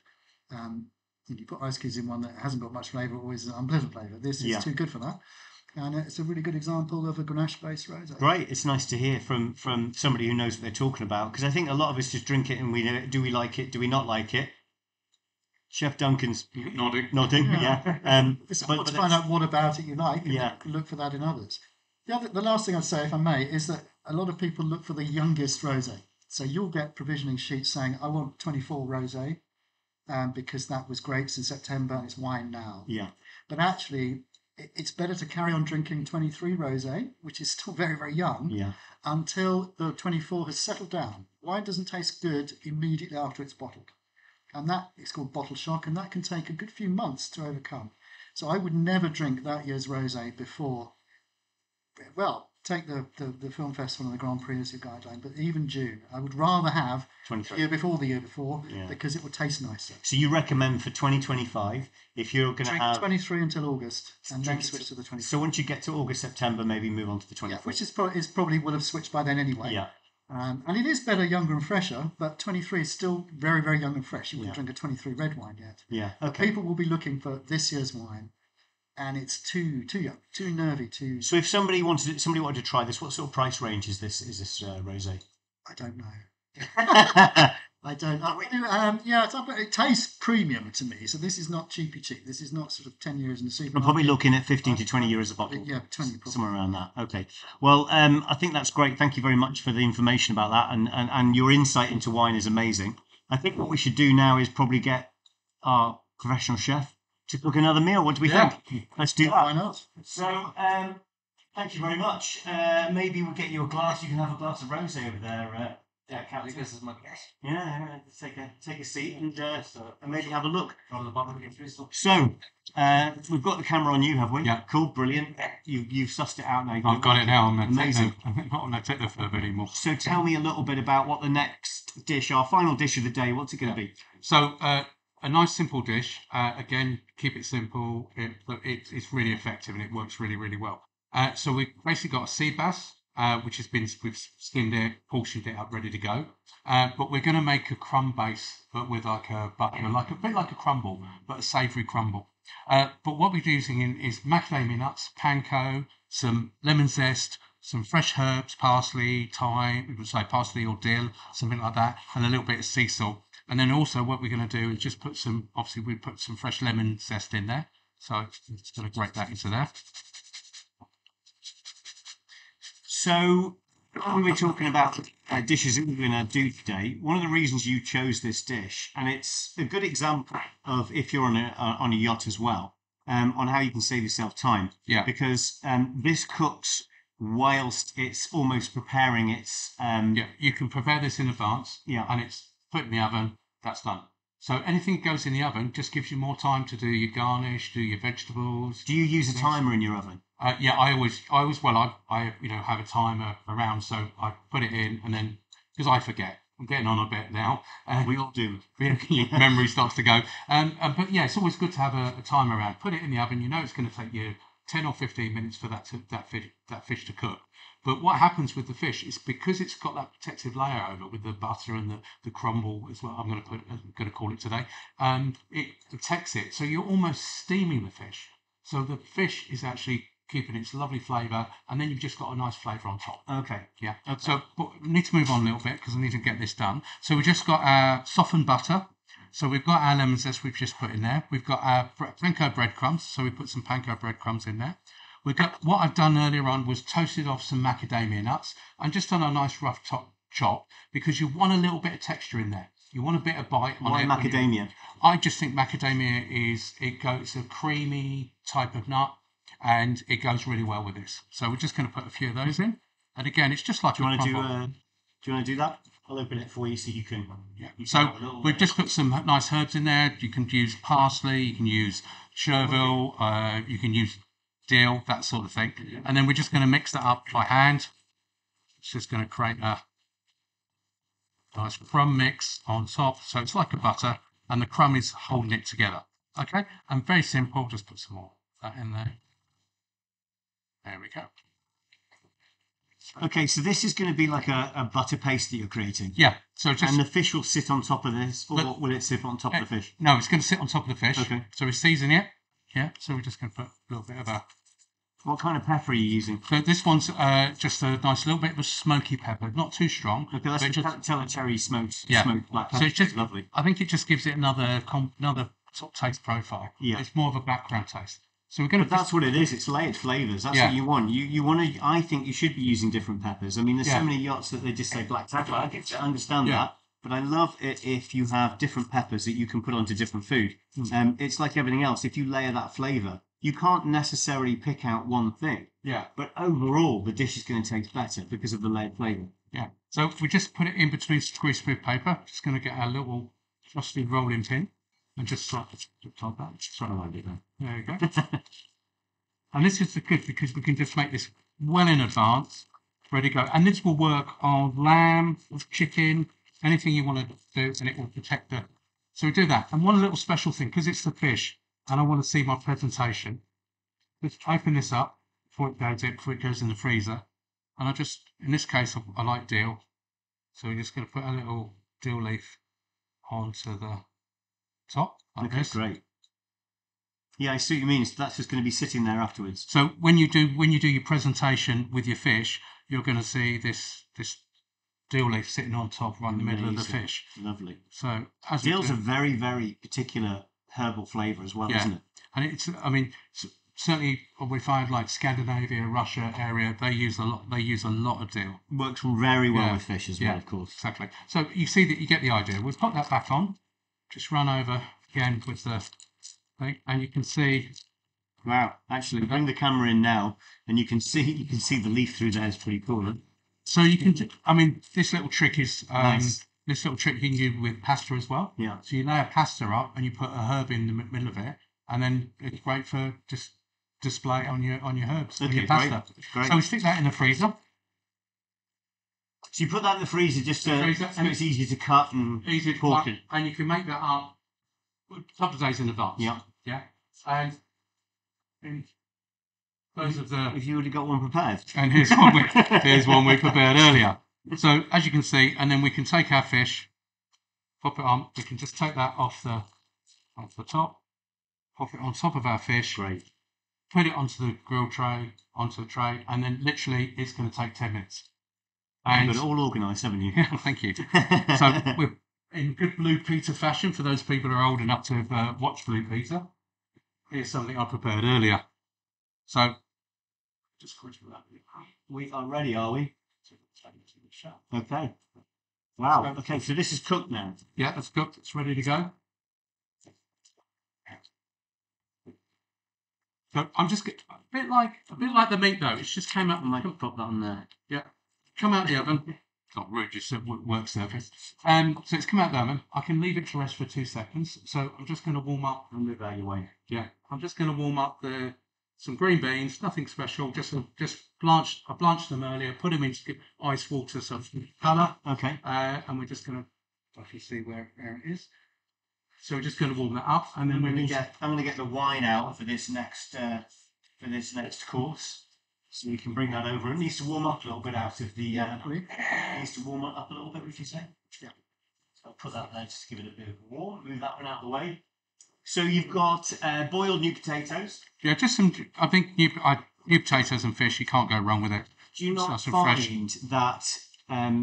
Well, I mean, potatoes is something that's quite an important thing, and it really upsets me because every country has its different varieties. Yeah. So I don't know if a lot of people know that, but we get a lot of lists where people will say, I want King Edward, or I want Yuck on Gold. Yeah. Well, that's not a variety from Europe, for example. Yeah. Yuck on Gold. That's going to be, well, obviously from Canada and the US. So I find that it's quite tricky to know which potato somebody wants. I actually have a chart where every single potato from most countries, most of the normal countries that we'd think about, will be listed with their comparative potato. Because one of the big issues is the new potato. Now, in the UK, you will know that a new potato, very thin skin, it's flaking almost on the outside. And only time for in the summer, just in the summer. Absolutely, and they're quite small, but they can be a little bit elongated. So in France, that's actually very tricky to get. That variety doesn't exist. So you're constantly trying to find a variety that match the potato variety that the chefs asked for. And it's something I think a lot of people don't know. I'm constantly going through my grid trying to work out. Let me give this a bit of a... So no, just leave it. Leave it. Stop touching there. And basically, there's many different varieties in France, and they're completely different from the UK, America, Australia, New Zealand, South Africa, and other places around Europe. So you have to be really careful with potatoes to make sure that you choose the right one for a charter client. I don't know if you knew that. I didn't know that, no. Yeah, if potatoes are a minefield. If you ask for a white mushroom, that's fine. But if you're asking for potatoes, it really does confuse things and make it quite tricky. Everyone thinks they can just say King Edward potato and it's fine, but every country has its own variety of those things. Quite interesting. Well, it's interesting for me, but I'm a really crap date. So wait till I talk about the cell structure of red fruit during the summer months. That's when people doze off usually. But right, so what are we doing now? We're plating up. Bring the camera in so we can see the plating. And again, plating's really, really important, isn't it? Especially on a super yacht. I think, Captain, you probably noticed that the plating and how the food looked is just so important. Essential. You get a wow, don't you, from that? Yeah, that's very important. And there's normally one spare or two spares, or in case something goes wrong. Do you ever get invited to the table with the clients? Yeah. Does that happen often? Not that often, no. Oh, really? No. I would have thought like once per charter they'd want the captain to go and make it. Depends on the guests. Honestly, trying to avoid it. And how do you feel in general when you're invited to have dinner with the clients? Awkward. Yeah. Are you, because you're on your best behaviour? Yeah, I'm not their guest. It's well, I'm their guest, but I'm not their friends. And how does the crew feel? They love watching it. They watch me squeal. Yeah, really. Yeah, they go out of their way to be charming. Yeah, of course, yeah. And I can imagine it's quite an interesting dynamic on a yacht when the captain's been asked to have dinner with the guests. Oh, everybody's watching the cameras. Yeah. And they're all going, he doesn't like it. He's really... Yeah, I can imagine, it'd be quite fun. Okay, I think actually what you're saying there about, it differs with every client that you have. Some people want a lot of food and they just want good home cooking. And then you've got others that, when they've got guests coming on board, they want higher end.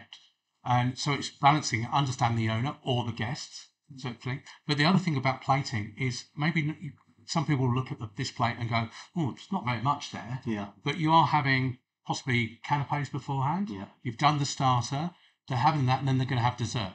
And they've got the wine as well. And I think, and they've got bread and oil on the table as well. And I think at the end of the table, you don't want to be feeling that you're completely stuffed. Yeah. So I think, as chefs, we're feeders. We want to feed people. And I find it hard sometimes. I want to add more to the plate.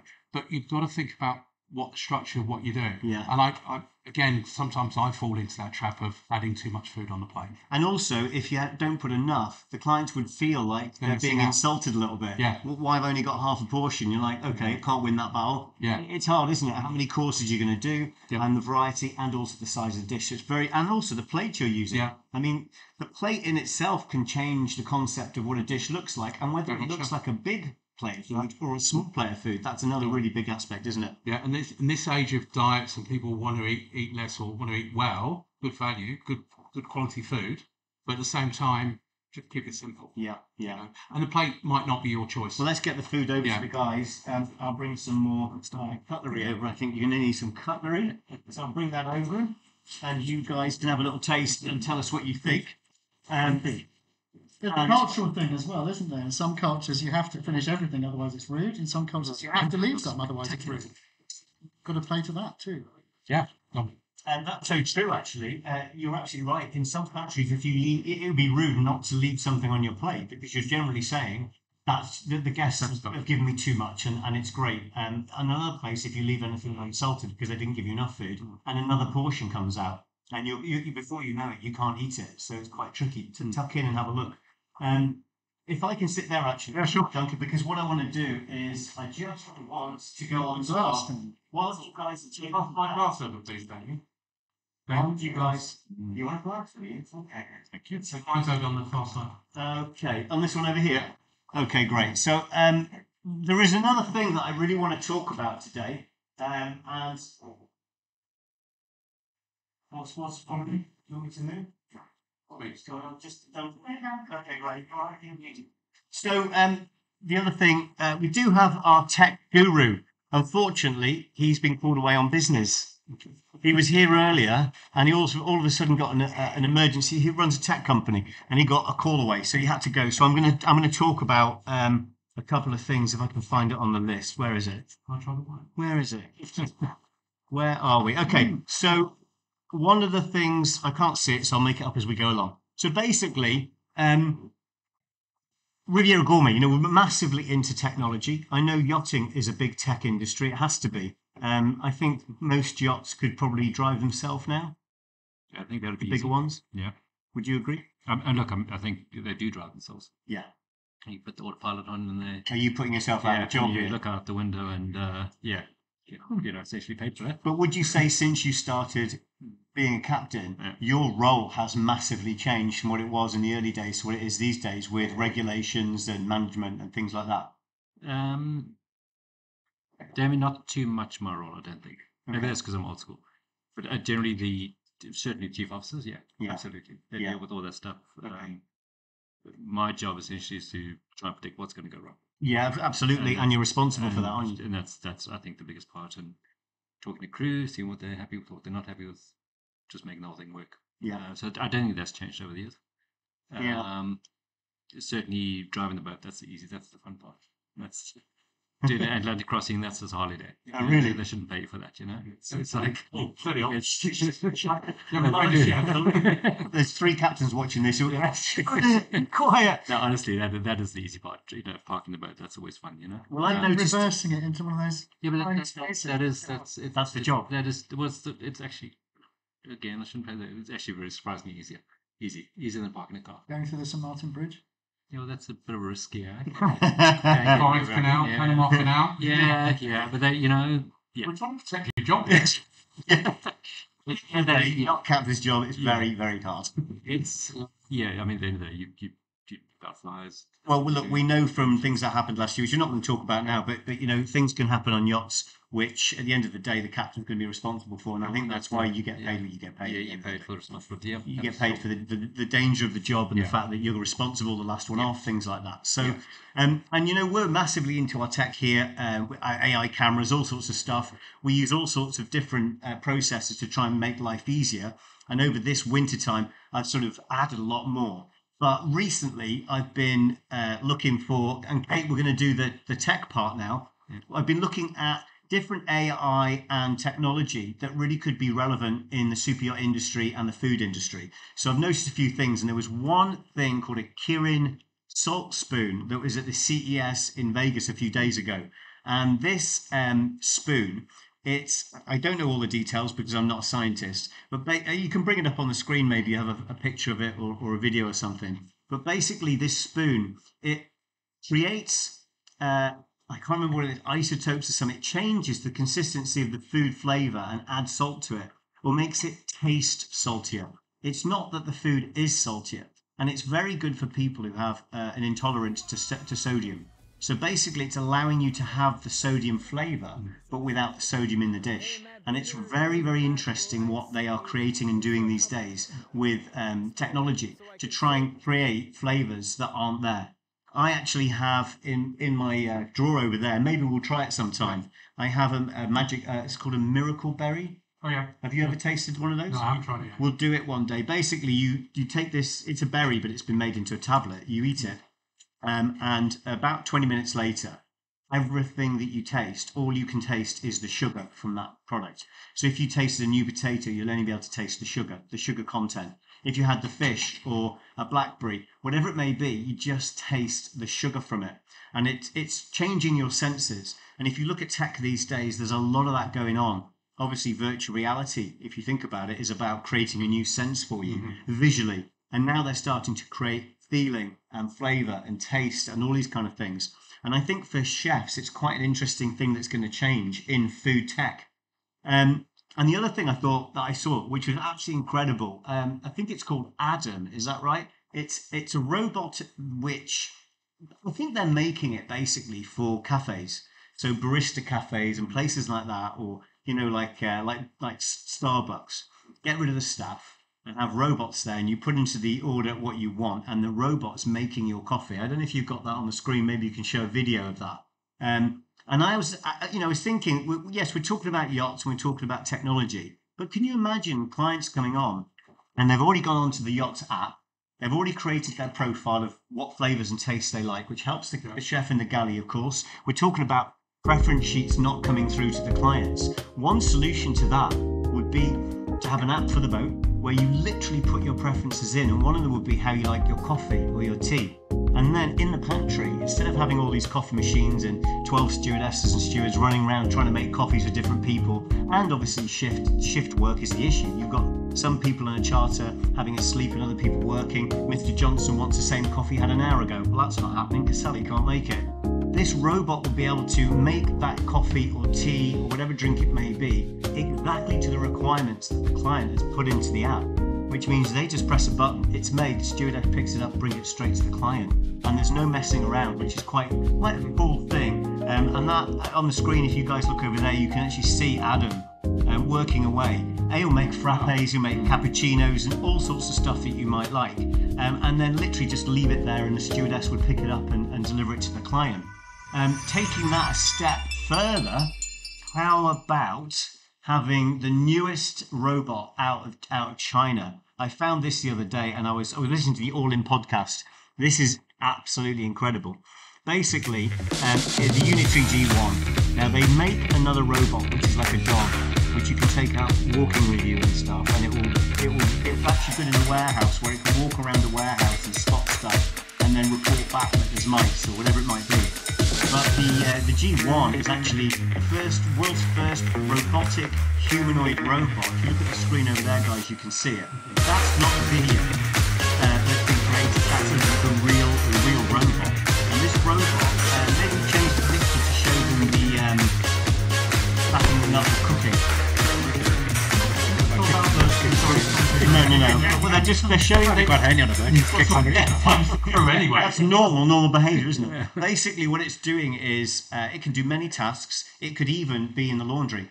So basically, just doing the laundry. It could be creating that working in that environment. It could be cooking. Now, there's a video on there of it cooking. If you go down a little bit further down, this one here is of it just cracking a nut open, and this is quite interesting that it could help out prep in the galley. I thought I was running out. I was losing my job then, but no, I'm happy to help. And also, imagine this: imagine having on a smaller yacht where you've actually got a robot. The chef cooks, walks out of the galley, the robot walks in and cleans up. How amazing would that be? Have a guess how much you think that robot is. I mean, it's come up on the screen, so the people. It's sort of $100,000. It's $16,000. $16,000, and you'll be able to upgrade it. You'll be able to program different tasks that it can do. It has sensors so it can see its environment. I mean, I'm really hoping this company send me one so we can have it cook in the test kitchen one day. But so it doesn't need a cabin. It doesn't need a cabin. It freed up the cabin. Right. Doesn't need to be paid. Doesn't it? Doesn't need horses. Doesn't need a lot of things. Doesn't have a day off. Yeah. Doesn't have a smoke break. Doesn't get drunk. Doesn't try to sleep with the stewardess. Doesn't try to cause carnage. Doesn't argue with the captain. Yeah. If you think about it, as a captain on a yacht, could you ever foresee an environment where some of the crew are robotics? I'm sure. Yeah, like I say.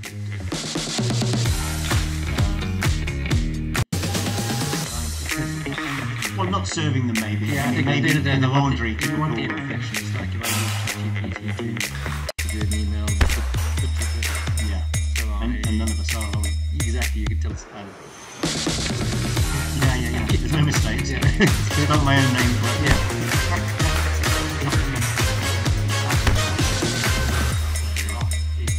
It changes from second to second. So then have you got to go back and reprogram the It could just be an uploaded software straight to the server. I mean, it wouldn't even be something you do. You pay a company to do it, and the robot could.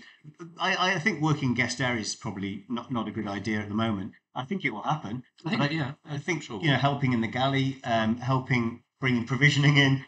all of these sort of things. You've got deckhands for that. You'd have less And I'm deckhands. sure they're cheaper as well. Yeah, but you'd have less deckhands, wouldn't you? Because the deckhands you're gonna have less because you're gonna have them cleaning the equipment, maintaining it, and like I said, I think anybody who thinks it's not going to happen is very naive. Yeah, it's going to come. It's going to come. It's going to creep in. It's going to But I think at the end of the day, in my lifetime anyway, I think there'll still be need for a little bit of personal imperfection. I wouldn't want to go to a hotel and be served by robots. It depends. In some countries, depending on the service, you might prefer it. Maybe, yeah, that's true. But generally, if I'm going top end place, I'd want a person. I'd want to have somebody have some banter, whatever it might be. That little bit of a human imperfection. I think there's some jobs which wouldn't be relevant, and I think grape picking maybe. Imagine the robots grape picking. I think they do it anyway, don't they? Is it really? Yeah, and they're getting better and better. It Really? used to be that you wanted hand harvested grapes because the machines were just indiscriminatory, but now good machine harvesting is probably even the edge. Is a wine going to have better prestige if it's been hand picked? Do you think for the higher quality or higher price? Well, they would certainly say so. Most of the European regions insist on it, or not most of them, but many of them say it has to be hand picked. Which is a pretty good problem because labour is expensive and difficult. And some wines you can't. If a machine just shakes it and the grapes fall off. Same with so olives. you don't really get the bunches, and sometimes the bunches are what you want. So it will never be universal, but it needs to happen because labour. There aren't people who want to pick this fruit. People don't want to work in general. No offence to people, but basically people would prefer to be drinking rosé, sitting on the beach relaxing. Of course they would. Nobody wants to work. And I think a lot of the jobs that like that, they're going to change as technology changes improves. everything. There are quite a lot of the spraying in vineyards. You still need to spray some things as protectants against mildew and so on, and quite a lot of that's being done by drone now because the drone doesn't impact the soil, and impacting the soil is the biggest problem of a tractor. Yeah, of course. A lot of people have gone back to horses because they impact the soil less, and a lot of people have gone forward to drones because they impact the soil less. So if Henry Ford had given people what they wanted, he'd have given them faster horses. I think we have to move forward. As a chef, how do you feel about maybe one day working in a kitchen? I mean, you don't want to work in kitchens now, you're going, I'm done. But you have Ocean Wave and you're training chefs. But how would you feel if you went to a galley and there was a robotic chef prepping or cleaning? Yeah, no, I think, I don't need a robot to pull my wine, which is really nice. It'd be handy though, wouldn't it?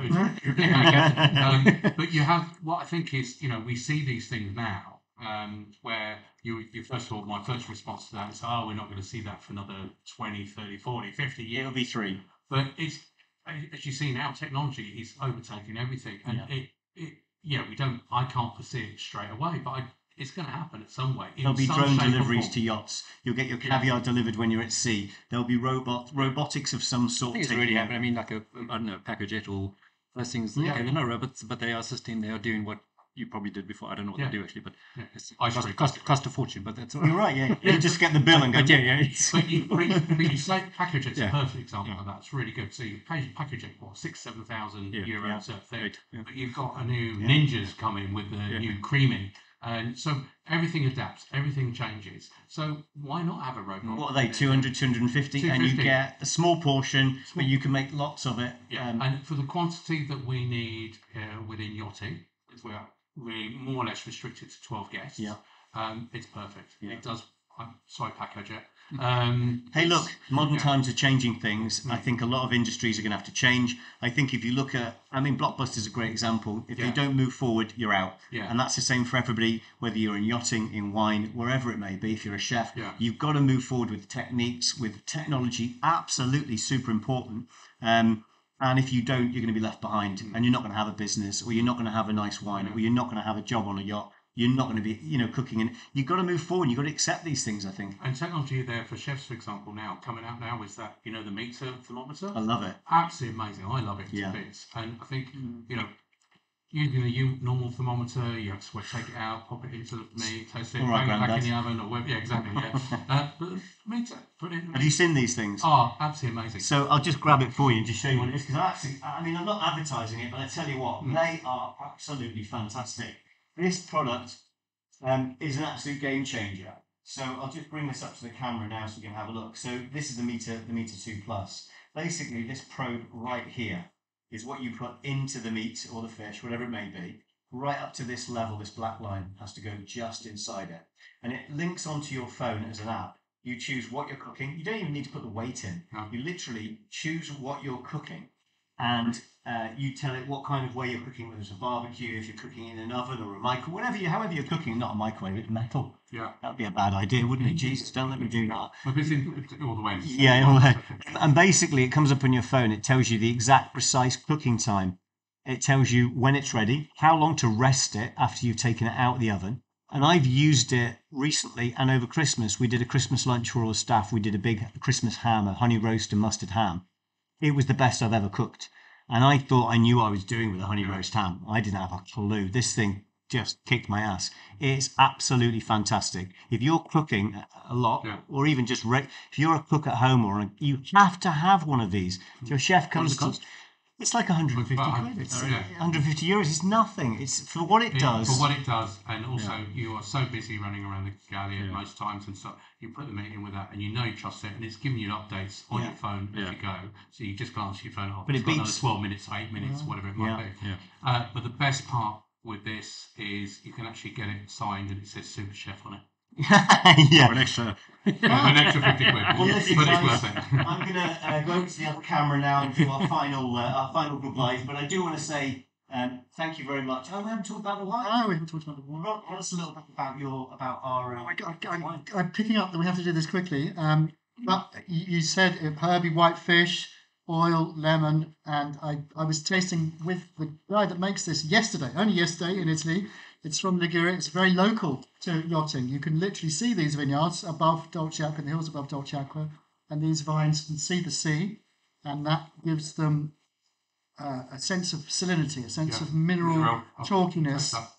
It's high in acidity, which cuts through oiliness. Yeah. You don't say to a guest, "Oh, chef's cooked something really oily. Here's something acidic." But if you say this is a super rich dish. And this crisp wine will cut through it nicely. You're saying the same thing in a positive way. So this has got good acidity, a lemony flavour. It's herby. It's from the Great Vermentino, which is across the whole Mediterranean basin, and it actually does really, really well in Liguria, which is not a famous wine region, but is a local wine region.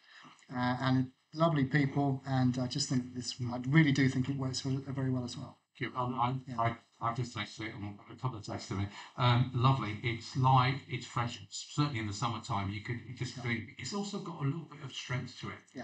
So I'm enjoying it without the fish. So the fish. Let's have a little taste because I haven't tasted that one. The Châteauneuf de Pat, I think probably too mature flavour for me. I quite like my simple. Well, the thing about that red wine the Châteauneuf de Pat would be easy to sell to a client on the basis it's got Châteauneuf de Pat on the label, which they've heard of, and it's white, which they might be interested by. Yeah. This is hard to sell because it's local. I like it. I mean, it's got a beautiful map of the region. There's everything going for it, except they're never going to ask for this because you can't get it outside its region. But I think they'd be delighted by it, and it is literally a third of the price because it doesn't have any cachet. What sort of price is that? I think, Philippe, it's €10. 10? Yeah. Wow. Well, mates rates maybe. Okay. Yeah. So you would recommend that with whitefish? I think it's absolutely. Yeah. I think they sell most of it in Genoa, which is fish city. So But it's great. You're down there on the coast of Italy. Why not sell it to your clients? Because I've just been shopping out in the market. I've got the best fish just been brought in. Let's serve the right wine with the right fish, locality. And we're all talking about keeping it local. I agree, man. I think I'm a big fan of eating and drinking from the country you're in, and I think if you're on a super yacht, you get the advantage of trying those foods out as you travel. And one of my big bugbears is seeing all this list of product you've got to ship in from all over the world. Yeah, it's what I do. It's how we make money. But just look at it from a bigger picture. It's so amazing. If I was a super yacht client, I would get on the boat and I would email beforehand and go, "It's your choice what we eat. You're the chef. Make it local, make it fresh, make it beautiful." And that will be it. I wouldn't want to get, I don't eat this, I don't eat that, of course. But I'd want you to be able to feel like you can create and do what you're paid to do. Why am I telling you what to cook, for God's sake? I'm not a chef. I want you to cook what you have passion for, and I'd say local and fresh. Obviously, if I say mango, we know they don't grow in Menton. So let's be realistic. But again, the local produce should be on the plate, shouldn't it? And in terms of wine and food matching, one of the rules to remember about Europe is that local with local works. Yeah. Because it had to. Until they arrived at the railway, it literally had to. So because that's what they're eating and drinking. If it's fresh, it had to be then and there. So if it hadn't worked, they would have planted a different grape or milked a different animal or something to make it work. It's a really interesting wine point. with chèvre, Provence wine with Provençal food, this with fish.